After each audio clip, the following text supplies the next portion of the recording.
आज भगवान बोलने लगे, बोले मौसी जी, अरे जिसे हम पकड़ लेते हैं ना उसे तो पार लगा के छोड़ते हैं, मझधार में नहीं छोड़ते हैं। आज पता है, आज पुत्र घबरा गई, बोले राम राम, और ये कैसा लाला है? बोले मरा तो है नहीं, लेकिन 6 दिन का लाला बोलने लगा है। महाराज पुत्रा ने विकराल रूप धारण कर लिया और आराम से नंद बाबा के महल के बाहर जाके पछाड़ खा के गिर पड़ी है। और महाराज जैसे गिरी है, आज जितनी भी ब्रज की सखियां हैं, जसोदा मैया है, पूर्वासी है, जितने भी सखियां दौड़ लगा दी, अरे जसोदा ये तूने क्या किया, हमारे लाडे को क्या किया? आज महाराज सब घबरा गए।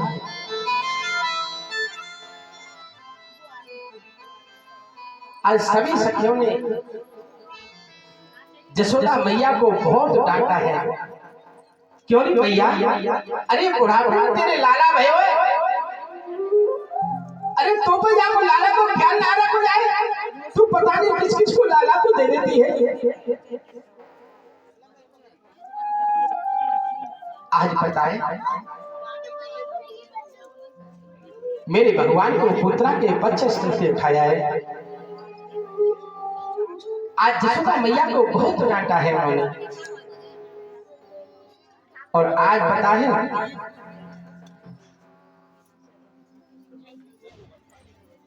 मेरी लाला को लेकर सभी सखियां, पूर्वासी माता जी, जसोदा मैया आज गौशाला में ले गई है। क्योंकि जो मैया का जो वात्सल्य भाव है ना, वो बड़ा ही अद्भुत है।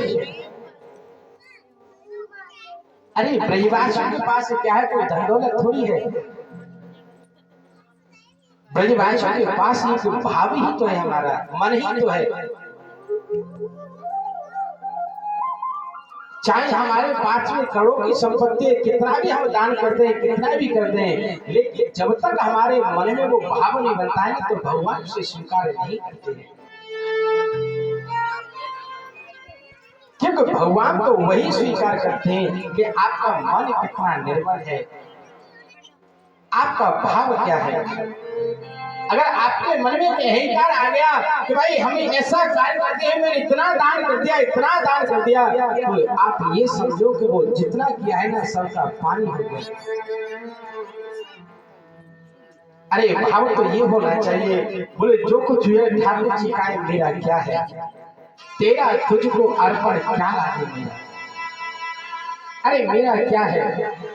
अरे ब्रजवासियों के पास कोई खजाना थोड़ी था, कोई ज्यादा पैसे वाले थोड़ी है, लेकिन महाराज आज वो त्रिलोक है ना, आज वो ब्रजवासियों के पास महाराज ऐसे रहते हैं जैसे कोई आम इंसान रहता है। ये सब प्रेम की बात है, क्योंकि प्रेम बिना संसार अधूरा है। आज ऐसे जो ब्रजवासी है ना, मेरे लाला से इतना प्रेम करते हैं, इतना प्रेम करते हैं। आज जितने भी ब्रज की सखियां समझे लाला को ले लिया है और आए गौशाला में गई, बोले अरे जसोदा, तेरे लाला ने राक्षसी को छुआ है, बोले इसको गौमूत्र से स्नान कराओ। सभी ने लाला का गौमूत्र से स्नान कराया है। और आज बताए लाला को वो झाड़ा लगा रहे, गौ की पूंछ से झाड़ा लगा रही है। और कैसे लगा रही है कि इंद्राणी हरि के सह प्राणानाम नारायणो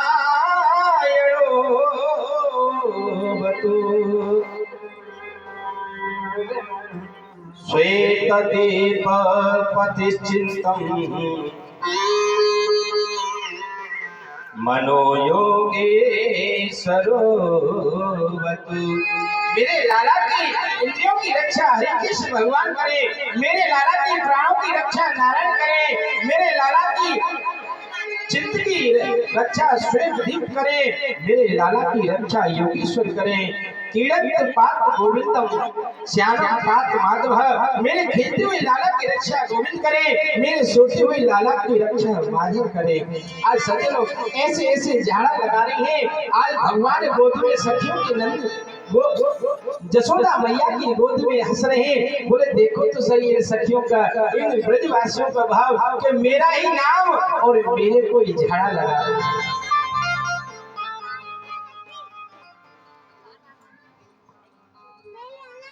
भैया मैं अपने व्यवस्थापकों से निवेदन करूंगा कि एक बार ये सभी जो बैठे ना पांडाली मैया हमारी को एक बार पानी पिला दो। ये बार बार ये जगह आता है ना, तो ये तो महाराज अपना ध्यान भंग करती करती है, हमारा भी ध्यान भंग हो जाता है। क्योंकि कथा कहना और कथा सुनना तभी आनंद आता है जब मन एकाग्र हो। मेरा कथा कहने में तभी मन लगेगा जब मेरा मन एकाग्र होगा, और आपको भी जब ही कथा का आनंद आएगा कि आपका मन एकाग्र होगा। और जब आपका मन ही इधर उधर भटकेगा तो आप कथा का सार नहीं समझ पाओगे, और जब कथा का सार नहीं समझ पाओगे तो उसका फल भी प्राप्त नहीं होगा, और फल प्राप्त नहीं होगा तो फिर महाराज आप अपना तो कुछ देखोगे नहीं, हमारे को कहोगे, भगवान को खुशोगे। बोले महाराज हमने तो खूब कलश यात्रा निकाली, खूब महाराज कथा सुनी, खूब परिक्रमा करी, लेकिन हमें तो कोई फायदा ही नहीं। कहने का मतलब क्या है महाराज, डॉक्टर की दवाई जब फायदा करती है जब आप समय से दवाई खाओगे और उसका परहेज करोगे। आप एक बात बताओ, डॉक्टर ने दवाई दी है कि आपको महाराज दही मठा मत खाना, दवाई खाना, आप दवाई खा रहे हो, दही मठा खा रहे हो, तो कैसे आपको फायदा होगा? क्योंकि मैंने देखा था महाराज हमारी कलश यात्रा निकली थी, हमारी माताओं बहना ने कलश बड़ी भाव से पहुंचा था, लेकिन महाराज कोई बिल्ली थी जिसने चप्पल नहीं पहनी, नहीं सब चप्पल पहन के आ रही थी। राम राम राम राम, कितना बड़ा अरे अरे अरे अरे कलश यात्रा आप लेके आ रहे हो, कलश है, और आप चप्पल पहन के कलश उठा रहे हो, कितना बड़ा पाप है। कुल मिलाकर यह है कि भगवान से मोह नहीं है, चप्पल से मोह हो गया। कितना दुर्भाग्य हमारा। सोना हमारे सामने रखा है, सोने से मतलब नहीं है, लोहे को पकड़ने का काम है हमारा, लोहे में हमारा मोह हो रहा है। इसलिए मैं तो सभी अपने श्रोता समाज से निवेदन करूंगा, आपको चाय पीनी है, पानी पीना है, एक बार पीनी, और उसके बाद में आप एकाग्र होकर कथा सुनोगे तो आपका भी मन लगेगा, मेरा भी मन लगेगा, और आपको भी फल फलेगा और मेरे को भी फल मिलेगा। और आप इधर उधर तर्क वितर्क करते हैं ना, तो मन आपका तो होता ही होता है, आपको देख के मेरा भी होता है। आप ये मत सोचो कि महाराज हमारे को नहीं, मेरे को 100 के ऊपर निगाह रखते कौन क्या कर रहा है।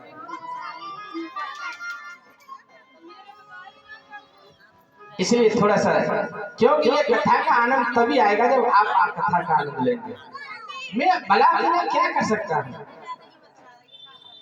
क्योंकि कथा का आनंद तभी आएगा जब हम और आप दोनों कथा का आनंद लेंगे। इसलिए बड़े भाव से, बड़े प्रेम से कथा में किसी प्रकार की कोई विविधा न डालें, क्योंकि ये धारा हमारी तो आपको रोज मिलेगी, रोज यही रहेंगे, आप भी रहेंगे, आपके अड़ोसी पड़ोस सब यही रहेंगे, लेकिन ये कथा आपके पास बड़ी नसीब से आई है, पता नहीं कब नसीब होगा, कब मिलेगा। इसलिए थोड़ा सा मेरा निवेदन है, सभी अपनी श्रोता समाज से बड़े भाव से, बड़े प्रेम से सुने। आज बताए पूर्वासी जो पुरोहितानी है ना, आज मेरे लाला को महाराज झाड़ा लगा रही है और कह रही है, बोले हमारे लाला की रक्षा नारायण भगवान करें, हमारे लाला की रक्षा माधव करें, हमारे लाला की रक्षा गोविंद करें। आज सज्जनों बताए मेरे भगवान मुस्कुरा रहे हैं, बोले राम राम, ये सखी कैसी है? बोले मेरा ही नाम है और मेरे को मेरे नाम से झाड़ा लगा रहे हैं। अरे ये भाव है ब्रजवासियों का,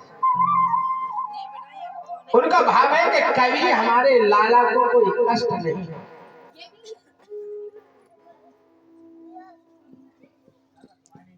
आप ये बताओ, ब्रजवासी के पास कोई महल खजाना थोड़ी है, लेकिन ब्रजवासी के पास एक ही है, क्योंकि हमारे ब्रजवासी है ना। आप कभी वृंदावन जाओगे ना, कौन कौन वृंदावन गया है? थोड़ा हाथ ऊपर गया, तो वृंदावन में आपने क्या देखा है? आपने वृंदावन में सिर्फ एक ही चीज देखोगे, गंदी गंदी गलियां। लेकिन अगर आप एक पिकनिक के रूप में अगर वृंदावन गए हो, एक घूमने के मन से वृंदावन गए हो, तो आपको सिर्फ गंदी गंदी गली और छोटी छोटी गली मिलेगी। और अगर सत्य कहता हूं आपको, अगर आप भक्ति मार्ग से गए हैं, आप अगर सच्चे मन से गए हैं, तो आपको मैं सत्य कहता हूं, कण कण में हमारे राधा माधव का आपको भास मिलेगा, दर्शन मिलेगा। क्योंकि हमारे वृंदावन एक नेम है, कोई किसी से ये नहीं कहता है मैया हटिया का बाबा हटिया का। कोई हमारे यहाँ तो कोई संत होगा, कोई ब्राह्मण होगा, कोई दुकानदार होगा, कोई रिक्शे वाला होगा, कोई टेम्पो वाला होगा, कोई संत होगा, आपसे एक ही बात कहेंगे, राधे राधे राधे राधे। क्योंकि वृंदावन और कुछ नहीं है, वृंदावन में कण कण में राधा माधव का वास है। वृंदावन में ब्रज में भगवान ने ऐसे थोड़ी जन्म लिया है, क्योंकि वृंदावन का ये विधान है। आज मेरे राधा माधव, आज भी मेरे भगवान श्री कृष्ण किशोरी राधा, आज भी दो स्थान ऐसे हैं वृंदावन में, एक सेवा कुंज और एक निधि वन। वहां पर आज भी भगवान नित्य आते हैं। कितनी कितनी मीडिया लग गई, कितने कितने बड़े पत्रकार लग गए वहां पर, लेकिन सबकी महाराज सब फीके पड़ गई। आज वहां पर भगवान जो आज रात को आते हैं, नृत्य करते हैं, रास रचते हैं, जो भी क्रिया करते हैं, वो सब पग चिन्ह वहां पर प्राप्त होते हैं वृंदावन में, सेवा कुंज निधि वन में। आज ऐसे पता है, आज मेरे गोविंद बड़े खुश हो रहे हैं और कहें देखो तो सही, अरे ये कैसे, अरे कैसे कैसे ये ब्रजवासी कैसे, बोले मेरा नाम लेकर ये मुझे ही झाड़ा लगा रहे हैं। इधर नंद बाबा आए और उन्होंने जो पुत्रा का देखी तो बड़ा अपने मन में दुख प्रकट किया। जसोदा मैया को बहुत डांटा, बोले बाबरी, अरे बड़ा तो हमारे घर लाला आयो है, वो पता नहीं किस किस को दे देती है। आज नंद रानी बोले, बोले महाराज मेरे को क्या पता था, बड़ी सुंदर लग रही थी, मैं तो ये सोचा था कि कोई ब्राह्मणी आई है मेरे लाला को आशीर्वाद देने के लिए।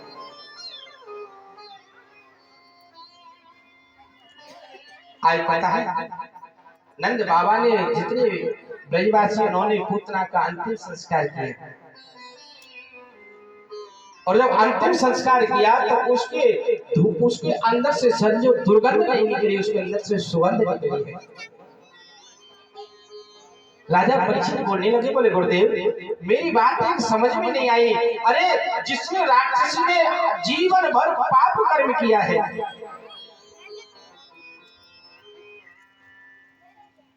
और जो मेरे भगवान को मारने के लिए आई, अरे ऐसी राक्षसी के शरीर में तो दुर्गंध आनी चाहिए, सुगंध कैसी आई है? बोले परीक्षित एक ये सुगंध नहीं है, बोले उसके से एक दिव्य ज्योति निकली उसके शरीर से, और वो आकाश में भ्रमण करके और 7 परिक्रमा करके और मेरे भगवान के चरणों में समर्पित हो गई। आज सुखदेव जी कहते हैं, बोले परीक्षित आप विचार करो कि अगर हम एक बार भी, अगर हमारा मन गोविंद के चरणों में एक बार सच्चे मन से लग जाता है, तो उससे भगवान हाथ पकड़ के खींच लेते हैं।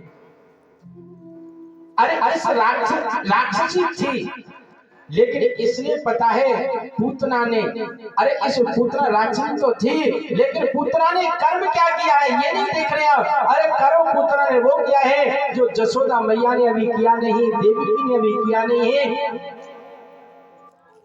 मेरे लाला को दूध पिलाया है, मातृ भाव जागृत किया है। आप विचार करो परीक्षित, अरे जिसने भगवान को दूध पिला दिया हो, अपने गोद में पुत्र के समान मान लिया हो, क्या वो फिर भी राक्षसी रह गई? अरे मेरे भगवान से करुणावान, क्योंकि मेरे गोविंद है ना। अरे गोविंद कभी ये नहीं देखते हैं कि आप गोरे हो कि काले हो, गोविंद ये नहीं देखते हैं कि आप धनवान हो कि गरीब हो, गोविंद यही नहीं देखते हैं कि आपके पास गाड़ी है कि पैदल हो। गोविंद तो सिर्फ एक देखते हैं कि आपका गुण कौन सा अच्छा है, आपका मन कितना पवित्र है। आज बताए मेरे भगवान ने उत्तरा के राक्षसी पन को नहीं देखा, केवल ये देखा कि ये कर्म तो वो करने आई है जो माँ करती है। सज्जनों, मेरे भगवान ने माता यशोदा को वर्षों बाद गति प्राप्त होगी, देवी को वर्षों बाद प्राप्त होगी, आज वो माँ की गति मेरे भगवान ने पुत्रा को दे दी है। और इससे दयालु कौन होगा?